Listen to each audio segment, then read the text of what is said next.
Fala galerinha Anchieta, tudo beleza? Pessoal, Biologia 3D, aula 10, Anatomia do caule e em seguida vamos trabalhar um pouquinho com o último órgão vegetativo, a folha, ok?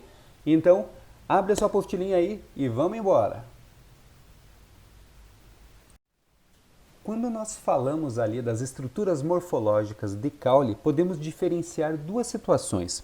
A estrutura eustélica, nesse caso proveniente ali das angiospermas dicotiledôneas, e a estrutura atactostélica, ou simplesmente astélica, que é proveniente da monocotiledônea. Pessoal, na nossa primeira figurinha ali, a eustélica proveniente das eudicotiledôneas, ou simplesmente dicotiledôneas, você tem a distinção de duas situações.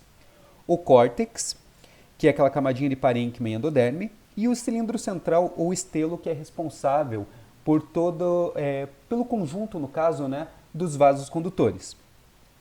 A nossa estrutura de monocotiledôneas, a atactostélica, ela não tem distinção de córtex e cilindro central, porque os feixes ali são mais difusos, ok? Eles são espalhados. Nesse caso, não ocorre o crescimento secundário. Ilustrando um pouquinho o nosso slide anterior ali, nós temos aqui à nossa esquerda um caule de monocotiledônea e à nossa direita um caule de dicotiledônea. Repare que o caule da nossa esquerda ele não engrossa. Os feixes vasculares ali, um pouquinho pequeno, é claro, mas você consegue perceber onde está o xilema e o floema, eles estão difusos, eles estão espalhados por todo o caule.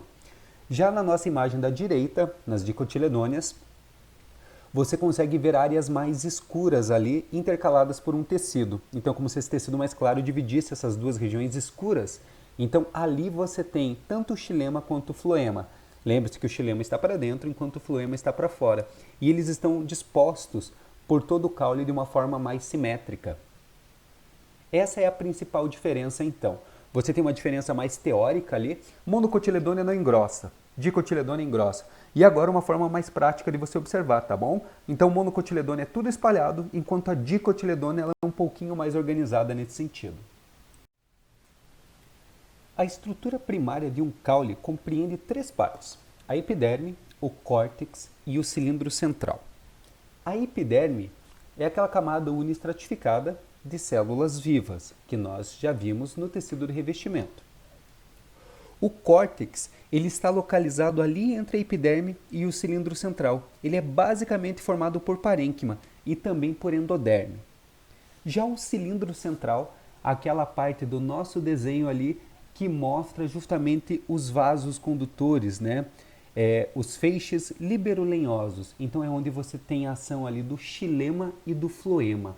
Nesse caso, são todas aquelas bolinhas menores ali, os círculos menores de dentro do nosso desenho, ok? Falando um pouquinho agora sobre a estrutura secundária. Galera, estrutura secundária é aquela estrutura em que a planta vai engrossar. Repare na nossa imagem aqui da direita que você tem a ação do câmbio e esse câmbio vai fazer o xilema acontecer de uma maneira mais interna, enquanto faz o floema ir para fora. Então, o engrossamento acontece por quê? Porque você tem a ação de um meristema secundário chamado câmbio. E esse câmbio vai definir bem a separação tanto do xilema internamente quanto do floema para fora. Então, a ação desses dois tecidos condutores, tá? Xilema para seiva bruta, floema para seiva elaborada, vai fazer com que o vegetal engrosse daí, ou seja, que ocorra o crescimento secundário. Quando nós falamos na parte ali do xilema, nós podemos ter a distinção de duas situações, o alburno e o cerne. Pessoal, o alburno, essa região mais clarinha aqui, ela é formada por células totalmente funcionais, tá bom? Então elas estão ali conduzindo a seiva bruta. Já o cerne, essa parte mais escura, mais interna, ela é proveniente do xilema que parou de funcionar. Ele está impregnado ali, lignificado. Sendo assim, ele não funciona, ele vai servir daí como uma parte de sustentação da planta, tá bom? Então, tanto o alburno quanto o cerne estão ligados a xilema. O alburno é um xilema mais funcional, enquanto o cerne ali seria já o nosso xilema que deixou de funcionar, beleza?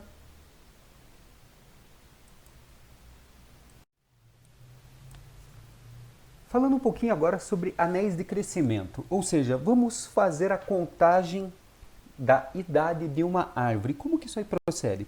Galera, nós temos que lembrar sempre que o câmbio é responsável por produzir ali os vasos condutores, tá?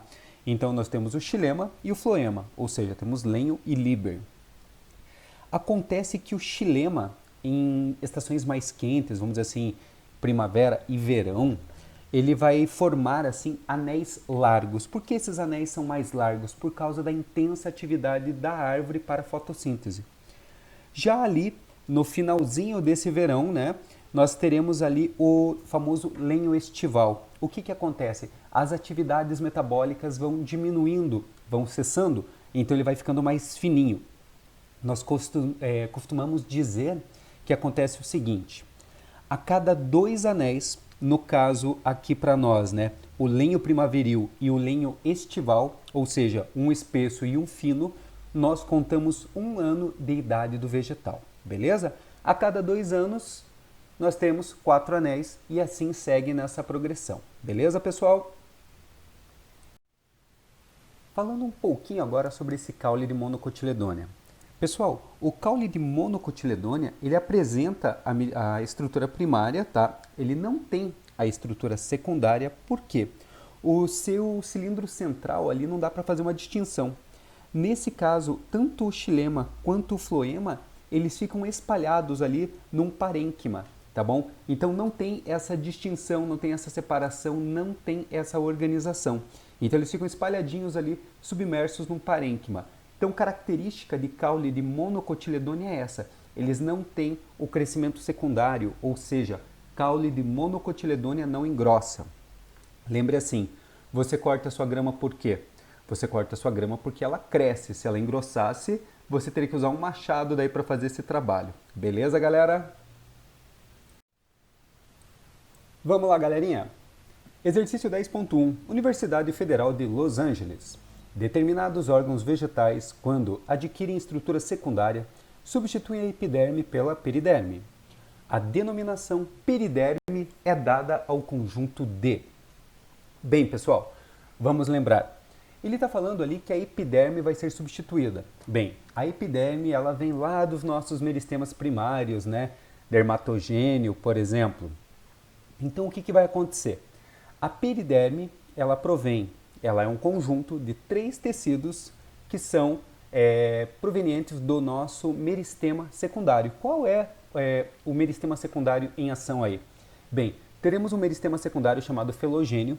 Ele joga suber para fora, que é aquele tecido morto, né? E para dentro, o felogênio joga a feloderme, que é um tecido de preenchimento. Então, periderme são esses 3 tecidos. Um meristema secundário, que é o felogênio, o suber e a feloderme. Então, ficamos aqui com a nossa letra E. Exercício 10.5.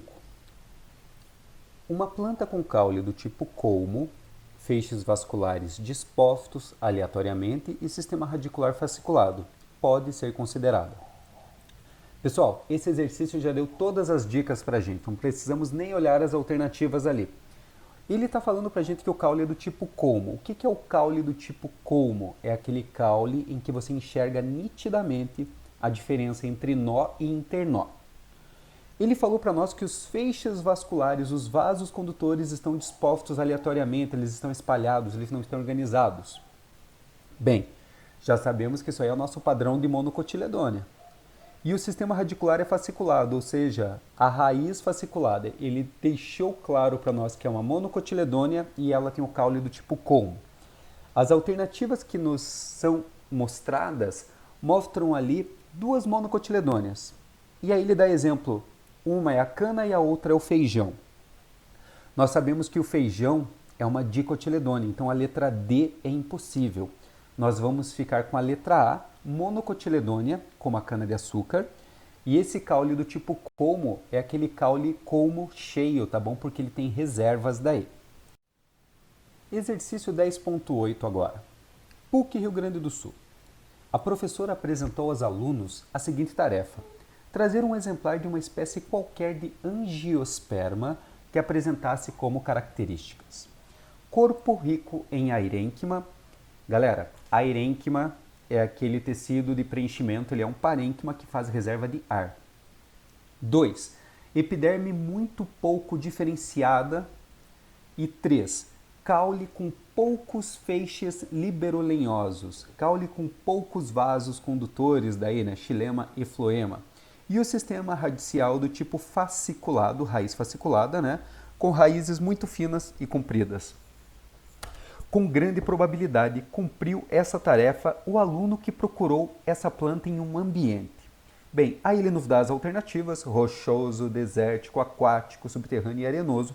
E ele quer saber, pelo perfil das descrições, que tipo de planta é essa. Galera, na verdade nós conseguimos matar essa questão com o item número 1. Quando ele falou corpo rico em airênquima, significa que essa planta guarda muito ar. Por que essa planta guarda ar? Ela guarda ar para poder flutuar. Então, nesse caso, uma planta aquática. Ficamos com a letra C. Vamos lá, galerinha. Entrando agora na nossa aula número 11, vamos falar sobre a folha. Bem, a folha é o nosso último órgão vegetativo.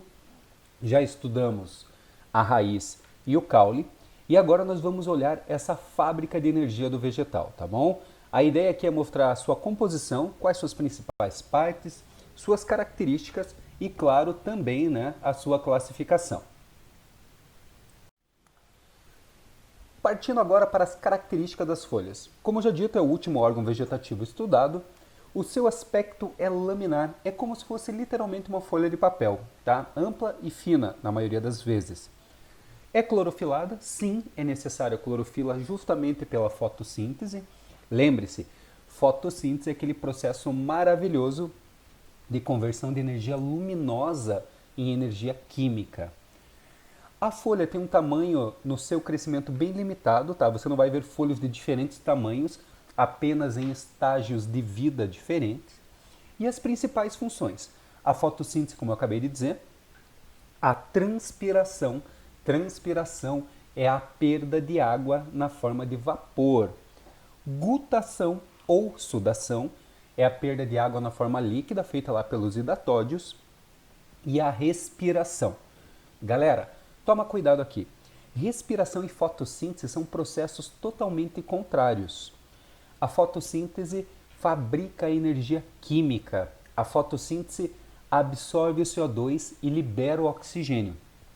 A respiração, ela quebra energia, ela puxa para ela precisa do oxigênio e ela libera o CO2. Então veja, nós, seres humanos, praticamos a respiração. Plantas fazem fotossíntese e respiram. Plantas produzem energia e gastam energia, ok? A origem das folhas é dos primórdios foliares, uma região meristemática ali, conforme você pode ver. À sua esquerda você tem uma foto e à sua direita você tem um desenho. Pessoal, esse primórdio foliar ele tem uma primeira função ali, não é uma função fotossintetizante, ele não vai fazer fotossíntese ali. A principal função do primórdio foliar é proteger uma região meristemática. Tanto que você pode ver ali, ó, meristema apical. Então, no desenvolvimento da planta, a primeira função do primórdio foliar é proteção, e não como nós vimos no slide anterior, beleza? Então, origem das folhas, primórdios foliares, proteção de meristema. Falando agora, moçada, sobre a constituição da folha. A folha apresentada aqui para vocês é uma folha que nós dizemos completa. Ela tem todos os opcionais de fábrica. Essa é a folha padrão. Então, olhando ali a partir da direita para a esquerda, nós temos o limbo. O limbo é a porção laminar da folha, é ali que acontece a fotossíntese, ali que você tem os vasos condutores, tá? Como a nervura principal e a nervura secundária. É a maior porção do órgão. Depois nós temos o pecíolo. Pecíolo ou pescoço. Esse é o eixo de sustentação da folha, tá bom? O pecíolo está ligado ao caule pela camada de abscisão. Quando uma folha é perdida pelo vegetal, é a camada de abscisão que mostra isso. Nós temos plantas com folhas que duram muito tempo, né? São folhas perenes, e algumas folhas que podem cair em estações, como no caso do outono, que são as folhas caducas, tá bom? Depois, nós temos a bainha. Bainha é uma região meristemática, é uma região que fabrica tecidos. Estípulas são geralmente duas porções, como se fossem duas folhinhas menores, que elas estão ali para proteger o encaixe da folha no caule, no ramo. Então a função da estípula é proteção. Voltando rapidão. Estípula proteção, bainha é a parte meristemática, pecíolo é o suporte e limbo é a lâmina fotossintetizante. Nós vamos analisar agora as folhas incompletas. No caso, uma folha incompleta é uma folha que não tem uma das partes apresentadas no slide anterior. Por isso o slide anterior era tão importante. Ele vai justamente falar dessa folha que tem tudo para a gente saber as exceções. O primeiro caso, é bem interessante, é a folha invaginante. In significa para dentro e o restante da palavra significa cavidade. Então, o que você deve observar nesse tipo de folha? A bainha, ela é ampla, ela é larga e ela vai envolver o caule. Esse padrão de folha é comum em monocotiledôneas.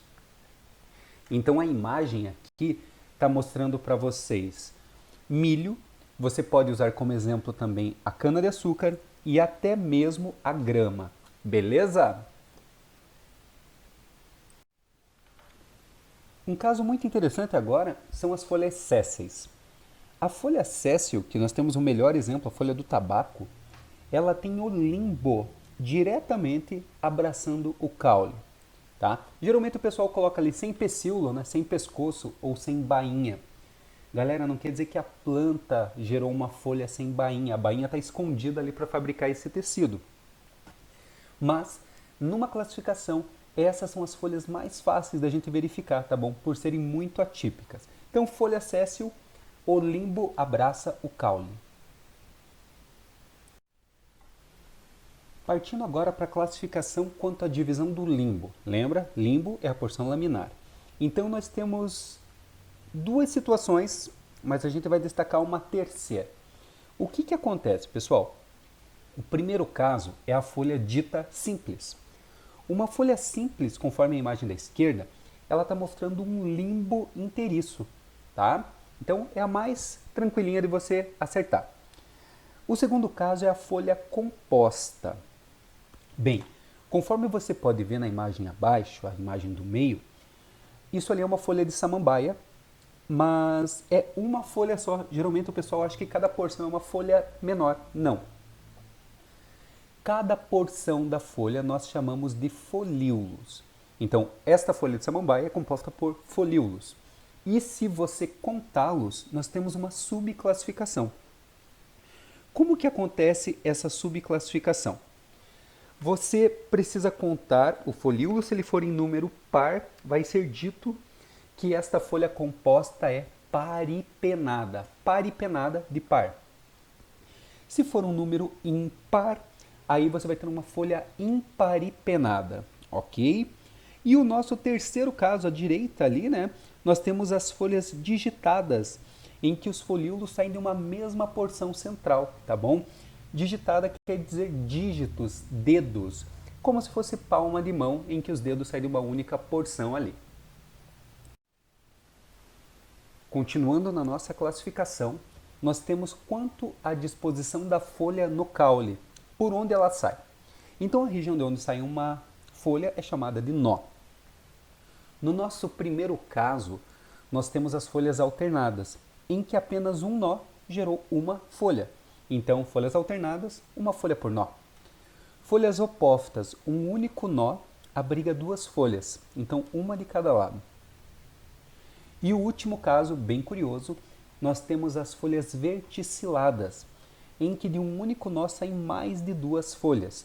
O padrão de folha verticilada é das monocotiledôneas. Então, no caso, você consegue classificar uma planta olhando apenas pelo nó a quantidade de folhas que saem. Falando um pouquinho agora sobre heterofilia. Galera, o conceito de heterofilia é muito simples. Hétero quer dizer diferente, né? Filia vem de folhas, folhas diferentes. Uma planta pode abrigar folhas diferentes. Na imagem à sua direita, você está vendo ali uma plantinha conhecida como sagitária. Então você consegue olhar ali 3 tipos de folhas. Uma folha que está submersa, uma folha ali do meio que ela é uma folha de superfície e uma folha aérea. Então, 3 tipos de folha para a mesma planta. Isso é heterofilia. O caso da sagitária era o mais comum que o pessoal usava em vestibulares. Então, essa figura ela é bem conhecida de vestibulares mais antigos. De acordo com o ambiente em que as folhas podem viver, elas podem apresentar algumas modificações. Então, a primeira modificação que a gente destaca aqui é o espinho. O espinho, você tem o limbo sendo reduzido, sendo mais enrolado, ele vai ficando mais denso, vai ficando menor. Ele vai fazer o papel do quê? De proteção. Então lembre, temos que tomar cuidado com o espinho, por quê? O espinho pode ser uma modificação de caule, um ramo atrofiado, né? Um ramo que vai ficar menor. Pode ser uma folha modificada também para auxiliar na proteção. E você jamais vai poder se confundir com acúleo, que é aquela diferenciação que ocorre lá na epiderme. Epiderme, tecido uniestratificado, ok? Então, o espinho da folha é uma folha que literalmente se enrolou, né? Ficou mais denso para auxiliar na proteção. Já as brácteas são aquelas folhas com coloração diferente, né? Quem nunca viu uma folha de cor diferente? Sim, ela continua fazendo fotossíntese, mas ela tem 2 funções interessantes. Ela vai auxiliar a proteger uma flor menor, que você pode ver na imagem ali, mas também, uma vez que essa flor é menor, a bráctea ela vai servir para atrair agente polinizador. Então, nesse caso, um agente polinizador, quando enxergar essa imagem de longe, ele vai pensar que é uma grande flor. Quando ele chegar perto, né, vai ficar meio frustrado, propaganda enganosa rolando ali. Chegou pertinho, ele vai ver que é uma flor bem menorzinha e a planta cumpriu a sua função, né? Rolou um marketing ali, o importante era trazer o agente polinizador para auxiliar nisso aí. Uma outra modificação interessante de falar é a modificação chamada catáfilo e escama, ou às vezes até mesmo catáfilo ou escamas. São folhas modificadas, elas têm uma reserva nutritiva e a principal função delas é proteger uma gema interna. Então acho que muitos já viram, né? Uma cebola brotando. Então você vai ver bem no centro dela a fabricação de um tecido verdinho formando uma folha. Nesse caso, essa folha está lá dentro e ela é uma gema. Então, no caso, catáfilos fazem essa proteção de uma gema menor. Você tem como exemplo aqui bem claro a cebola e você pode usar como exemplo também o alho, tá bom?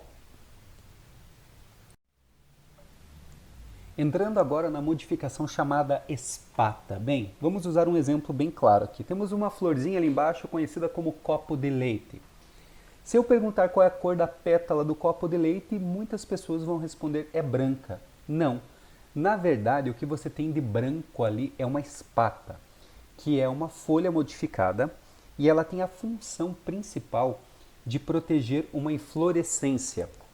Bem, a inflorescência está ali no centro, ela é aquela parte amarela. Inflorescência é um conjunto de flores pequenas localizadas em uma extremidade de um ramo. Então, nesse caso, a espata, essa folha modificada, ela vai envolver essa inflorescência, fazendo todo o papel de proteção para ela ali. Claro que, além de proteger, né, ela pode servir também como ter um papel de atração de agentes polinizadores assim. Voltando a falar delas, as plantas insetívoras ou plantas carnívoras simplesmente. Galerinha, já vimos isso na parte de histologia lá com a secreção, mas como o assunto é folha, a gente tem que retomá-las.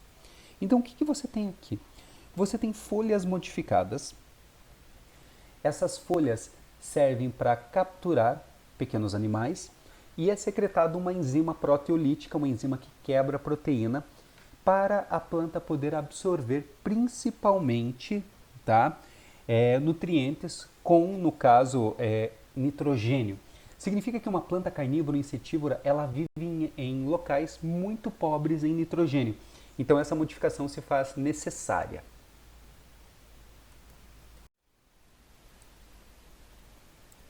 Partindo agora para o interior da folha, nós vamos olhar como que uma folha é composta, quais são os seus tecidos, como que ela funciona. Na anatomia foliar, fica muito mais claro para nós agora, uma vez que nós já olhamos bastante isso aí na histologia, verificar a seguinte situação. O corte histológico que está sendo mostrado ali embaixo para vocês, ele está mostrando a nossa epiderme, lembra? A epiderme é unistratificada e é viva. Você tem a cutícula ali, a cutícula é aquela camada serosa que dificulta um pouquinho a transpiração, tá? Ela não impede, ela dificulta. Você tem duas porções de parênquima, uma porção palissádica e uma porção lacunosa, e a epiderme inferior com os estômatos. Bem, o que você deve saber, galera?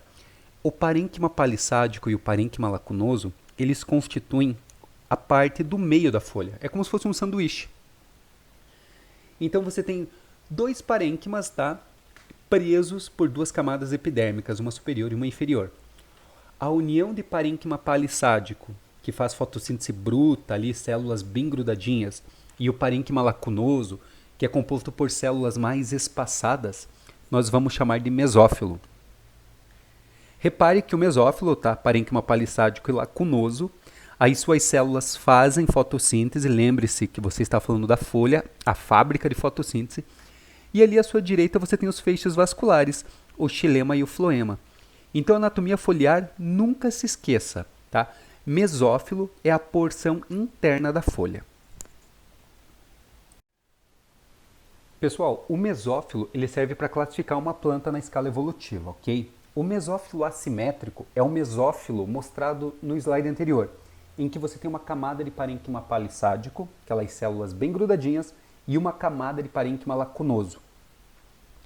Então, mesófilo assimétrico, palissádico mais lacunoso. Esse é o padrão de plantas do tipo dicotiledôneas.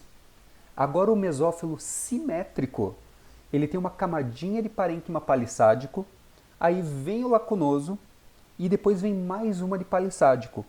O mesófilo simétrico é padrão de monocotiledônea. Aí você pergunta, e as gimnospermas, elas não têm mesófilo? Sim, elas têm mesófilo. Só que o mesófilo delas não tem essa ordem de separação, não tem essas camadas. Eles são mais misturadinhos ali, o parênquima palissádico e o lacunoso. É só você lembrar, por exemplo, de uma folha de pinus ou de pinheiro, que tem um formatinho de agulha. Então, nesse caso, gimnospermas têm o mesófilo dito como indiferenciado. Recapitulando, mesófilo assimétrico, dicotiledônea, mesófilo simétrico, monocotiledônea e mesófilo indiferenciado são as gimnospermas. Bora treinar um pouquinho. Pessoal, o exercício 11.2 ele fala assim, ó, a figura ao lado, no caso abaixo, representa um corte transversal da folha de uma planta de jardim. Nessa figura, a seta indica. Bem, pessoal, antes da gente partir para a alternativa, basta recapitular o que a gente acabou de ver, né? Então, olhando essa imagem, a porção de cima você tem uma epiderme, repare que a cutícula não está sendo mostrada. Aí já vou te dar a resposta agora, né? Você tem uma camada de células grudadinhas, chamadas de parênquima, no caso parênquima palissádico. Embaixo você tem o parênquima lacunoso com seus espaços. E depois, novamente, uma camadinha de epiderme em que você pode ver até um estômato ali, tá bom? Com suas células guarda. No caso, a seta está mostrando o parênquima palissádico, tá? Lembre-se que os parênquimas ali eles têm plastos para fazerem a fotossíntese. Nesse caso, 11.02, nós vamos ficar com a letra C. Exercício 11.06. UFO. O esquema a seguir representa a organização básica de uma angiosperma. Observe as 4 estruturas assinaladas com os números 1, 2, 3 e 4. Número 1, gema axilar, 2, folha, 3, pelos absorventes e 4, meristema apical. Assinale a alternativa que indica corretamente para cada estrutura numerada uma de suas funções ou uma de suas características morfológicas. Bem, podemos trabalhar nessa questão com a parte de exclusão, tá bom? Então vamos olhar a letra A. Número 1. Formada por tecidos meristemáticos. Sim, gema tem meristema. 2. A folha pode ser transformada em espinho? Em alguns casos, sim. 3. Pelos absorventes protegem o ápice da raiz? Não. Pelos absorventes absorvem. Letra A não dá certo. B. O número 1, a gema axilar, protege o meristema apical? Não, ele não protege porque ele é o meristema. Então, B, errada. C. Número 1, a gema axilar origina os ramos laterais? Sim, essa é a função da gema. 2, a folha possui tecidos fotossintetizantes, inclusive esse é o principal papel dela. 3, pelos absorventes são células epidérmicas? Sim, os pelos são derivados da epiderme. E 4, o meristema apical é responsável pelo crescimento do órgão, no caso ali da raiz. Sim, ficamos com a 11.06, letra C. Muito bem. Exercício 11.07. Os cereais são, ainda hoje, a base alimentar da maioria dos povos. As gramíneas, família botânica a qual pertence a maioria deles, formam um grupo bem-sucedido de plantas.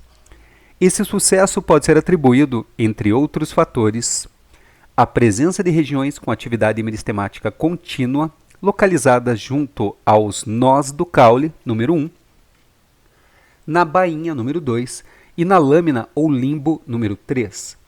A figura que indica corretamente a localização das 3 regiões meristemáticas citadas, 1, 2 e 3, nessa ordem, colocando esse grupo vegetal em vantagem com relação a outras famílias botânicas, é a seguinte. Pessoal, exercício super tranquilo. Ele quer apenas que você indique a figura que coloca certinho essas partes da planta. Então você tem ali o nó, a bainha e o limbo. Qual imagem das 5 abaixo fica melhor? Bem, vamos direto para a nossa resposta. Observe a letra A. O número 1 é o nó, o 2 é a bainha e o 3 é o limbo. Essa é a ordem que eles acontecem. Se você olhar as outras imagens, nenhuma bate com a sequência mostrada no início da aula de folha. Resposta do 11.07, ficamos aí com a letra A. Exercício 11.11. Sobre a estrutura anatômica e os tecidos vegetais observados em uma folha, analise as afirmativas. Número 1. A epiderme é o tecido de revestimento primário, comumente revestido por uma cutícula que impermeabiliza a parede celular e confere proteção contra a perda de água para o meio externo. Sim, esse item está correto. 2. Na folha, o parênquima amilífero, lembra? Parênquima, ele faz reserva e amilífero guarda amido. Rico em grãos de amido de reserva, é responsável pelo fornecimento de energia para o processo fotossintético. Não mesmo. Não é daí que sai energia para fazer fotossíntese. Fotossíntese precisa de 2 coisinhas básicas, né? Luz e CO2. A 2 está errada. 3. Os tecidos vasculares, xilema e floema, ocorrem associados em feixes chamados feixes vasculares, que apresentam-se envolvidos pela bainha vascular. Sim, galera, esses feixes são protegidos, eles são agrupados. Nesse caso, a nossa questão 11.11 vai mostrar que a alternativa 1 e a 3 estão corretas. Ficaremos com a letra B. Partindo para a nossa saideira aqui, o exercício 11.12. As plantas são adaptadas para a busca de maior eficiência nos processos metabólicos.